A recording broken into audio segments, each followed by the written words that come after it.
सपनों को बस्ते में रख कर चले हम, उम्मीदों के पथ पर घर से चले। 50 जो आम है उसके समूह में 60% आम बिल्कुल पके हुए है ना। तो बिना पके हुए आमों की संख्या ज्ञात करने बोलता है कि वो आम का एक टोकरी ले लो, उसमें बोलता है कि 50 जो आम है जिसमें से 60% आम उसका पका हुआ है। कितना परसेंट पका हुआ है? 60%। तो बिना पके हुए आम कितना है? तो सबसे पहले पके हुए आम का करते हैं। पके हुए आम, पके हुए आम बराबर 50 गुने 60% बटा प्रतिशत है, यानी 100 होगा। एक जीरो यहाँ काट दे, एक जीरो यहाँ काट दे, एक जीरो यहाँ काट दे, एक जीरो यहाँ काट दे। 5 6 30, तो 30 की तो 30 आम हुआ पके हुए। 30 आम कितना हुआ? पके हुए आम। अब पूछ रहा है बिना पके हुए आम, तो यहाँ लिख दो बिना पके हुए आम बराबर कितना आम है तुम्हारा? 50 आम है टोटल 50 आम है जिसमें पका हुआ कितना है? 30 है। तो बिना पका कितना है? 20। तो आंसर 20 आसान था, बस यही था।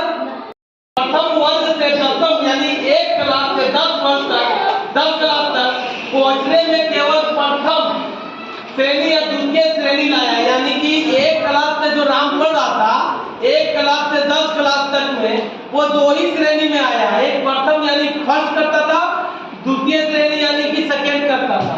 तो कहने का मतलब है यहाँ पर द्वितीय श्रेणी लाया है ना। यदि 4 बार वो द्वितीय श्रेणी लाया, वो 4 बार द्वितीय श्रेणी लाया, तो बताएं प्रथम श्रेणी का प्रतिशत क्या होगा।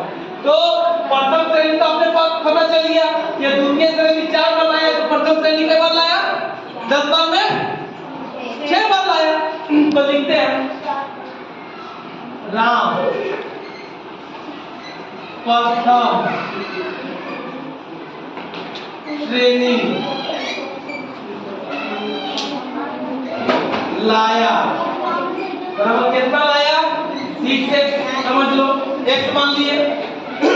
द्वितीय श्रेणी राम द्वितीय श्रेणी लाया, कितना बार लाया? 4x मान लो।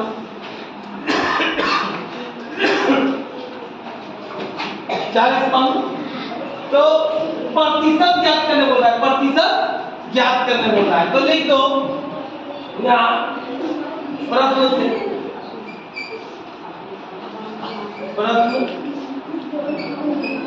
से है ना, प्रश्न से तो लिख दो 6x प्लस 4x बराबर 100 है ना। इसको कर दो 10x बराबर 100, x बराबर 100 बटा 10, यानी x बराबर 10। अब आ जाओ प्रथम श्रेणी, यहाँ लिख दो प्रथम श्रेणी। प्रथम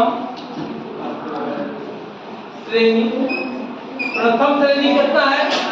6x, तो 6 लिख दो और x के जगह कितना आया? 10, यानी कितना आया? 60%।